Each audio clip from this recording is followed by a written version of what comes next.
नौजवानों की में बेरोजगारी का इजाफा हो गया। जो 20 और 24 साल के बच्चे, उनकी बेरोजगारी में इजाफा हो गया।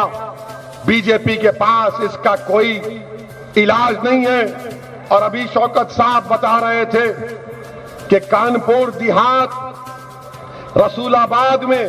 रसूलाबाद पुलिस स्टेशन में एक 80 साल के बुजुर्ग मोहम्मद रफीक को पुलिस स्टेशन में इनकी दाढ़ी नोची गई और उन पर पेशाब किया गया। और ये हरकत करने वाले का नाम एसआई है गजेंद्र पाल सिंह। बताइए आप, ये आपकी इज्जत है कि 80 साल के बूढ़े को उसकी दाढ़ी को नोचा जाता है कानपुर देहात रसूलाबाद पुलिस स्टेशन में। अगर ये बात सच है तो शर्मिंदगी नहीं बल्कि तकलीफ होती है कि तुमने दाढ़ी देखी और कहा कि इसकी दाढ़ी को नोचा जाएगा। क्या हमारी दाढ़ी से तुमको नफरत क्यों है? 80 साल के बूढ़े से तुम ये हरकत करते हो। मैं तो उन पुलिस के लोगों से कहना चाह रहा हूं, याद रखो मेरी इस बात को, हमेशा योगी मुख्यमंत्री नहीं रहेगा।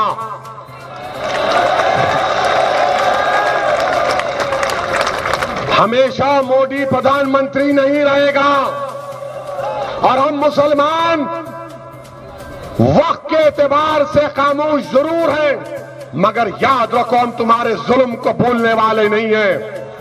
हम तुम्हारे जुल्म को याद रखेंगे। अल्लाह अपनी ताकत के जरिए तुमको निस्तो नाबूद करेगा इंशाअल्लाह ताला। और हम याद रखेंगे, हालात बदलेंगे। जब कौन बचाने आएगा तुमको? जब योगी अपने मठ में चले जाएंगे, मोदी पहाड़ों में चले जाएंगे, हो सकता है या कहीं पर जाकर रहेंगे।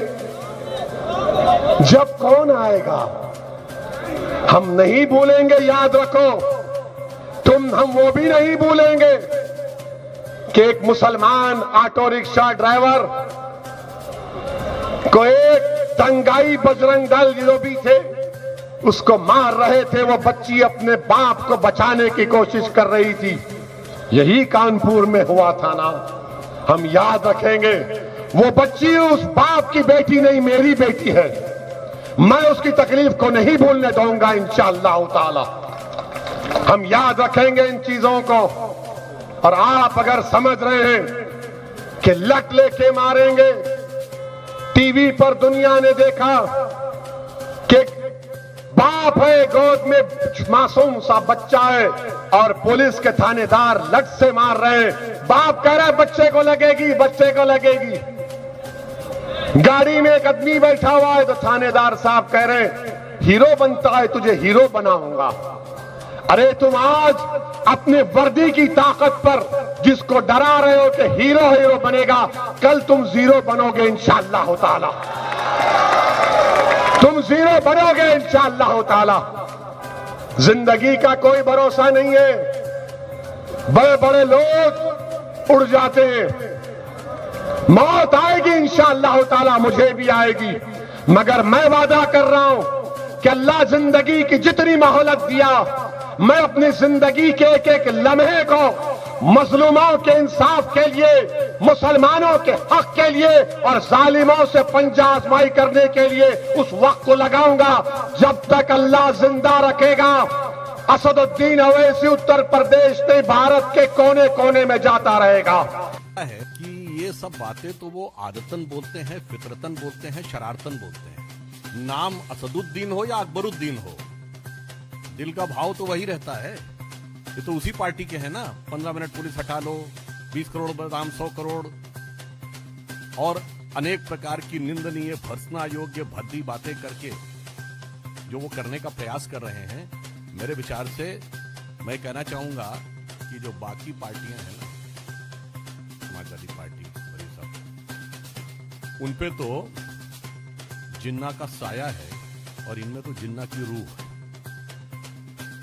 क्योंकि जो वो बात कह रहे हैं ना, 16 अगस्त 1946 को यही तो डायरेक्ट एक्शन की कॉल दी थी। ये वही कहना चाह रहे हैं। वाले नहीं हैं जो कहते हैं ना, हम ये कर देंगे, वो कर देंगे, नस्लें खत्म कर देंगे। तो मैं कह दूंगा, वैसी हसरतों की नाकामी अपने दिल में लिए तमाम नस्लें चली गईं। क्योंकि हमारे लिए कहा गया है, कुछ बात है कि हस्ती मिटती नहीं हमारी, सदियों रहा है दुश्मन दौरे जहां हमारा, यूनान मिस्र रोमा सब मिट गए जहां से, बाकी अभी तलक है नामो निशा हमारा। तो वो बात कह रहे हैं ना, 16 अगस्त 1946 को यही तो डायरेक्ट एक्शन की कॉल दी थी। तो ये वही कहना चाह रहे हैं। वाले नहीं हैं जो कहते हैं ना, हम ये कर देंगे, वो कर देंगे, नस्लें खत्म कर देंगे। तो मैं कह दूंगा, वैसी हसरतों की नाकामी अपने दिल में लिए तमाम नस्लें चली गईं। क्योंकि हमारे लिए कहा गया है, कुछ बात है कि हस्ती मिटती नहीं हमारी, सदियों रहा है दुश्मन दौरे जहां हमारा, यूनान मिस्र रोमा सब मिट गए जहां से, बाकी अभी तलक है नामो निशा हमारा।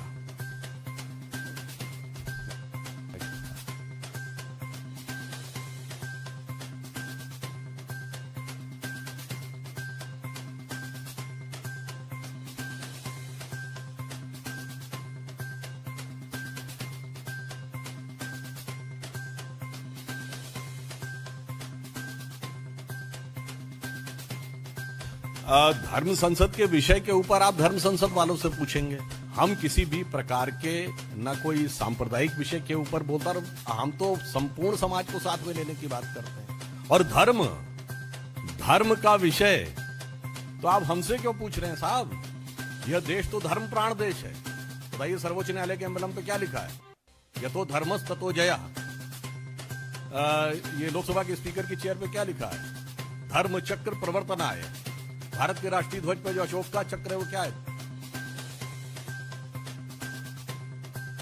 अच्छा, हमारे मन में स्पष्ट है, बाकी किसी के मन में कोई संदेह हो तो उनसे पूछ सकते हैं।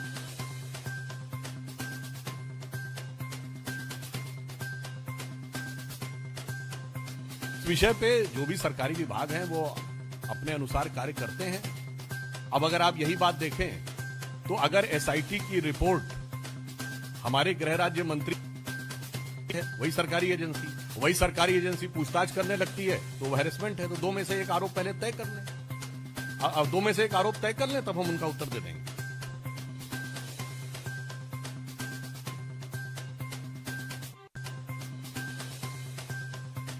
मैंने तो अपना रिस्पांस दे दिया भाई।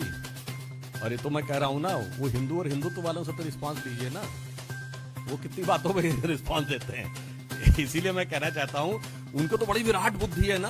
अच्छा, वैसे आपको ध्यान हो, कुछ साल पहले उन्होंने कहा था कि वो आरएसएस को समझने के लिए अब वेद पुराण उपनिषद और गीता पढ़ेंगे। तो लगता अभी वो थोड़ा ही बहुत पढ़ पाए, इसीलिए कुछ हिंदू तो ज्यादा करने लगे हैं ना। तो अभी वो प्रारंभिक शिक्षा दीक्षा में है, अभी और आगे बढ़ेंगे तो शायद उनको कुछ समझ। न्यूज 24 पब्लिक लाइव चैनल को सब्सक्राइब, लाइक और शेयर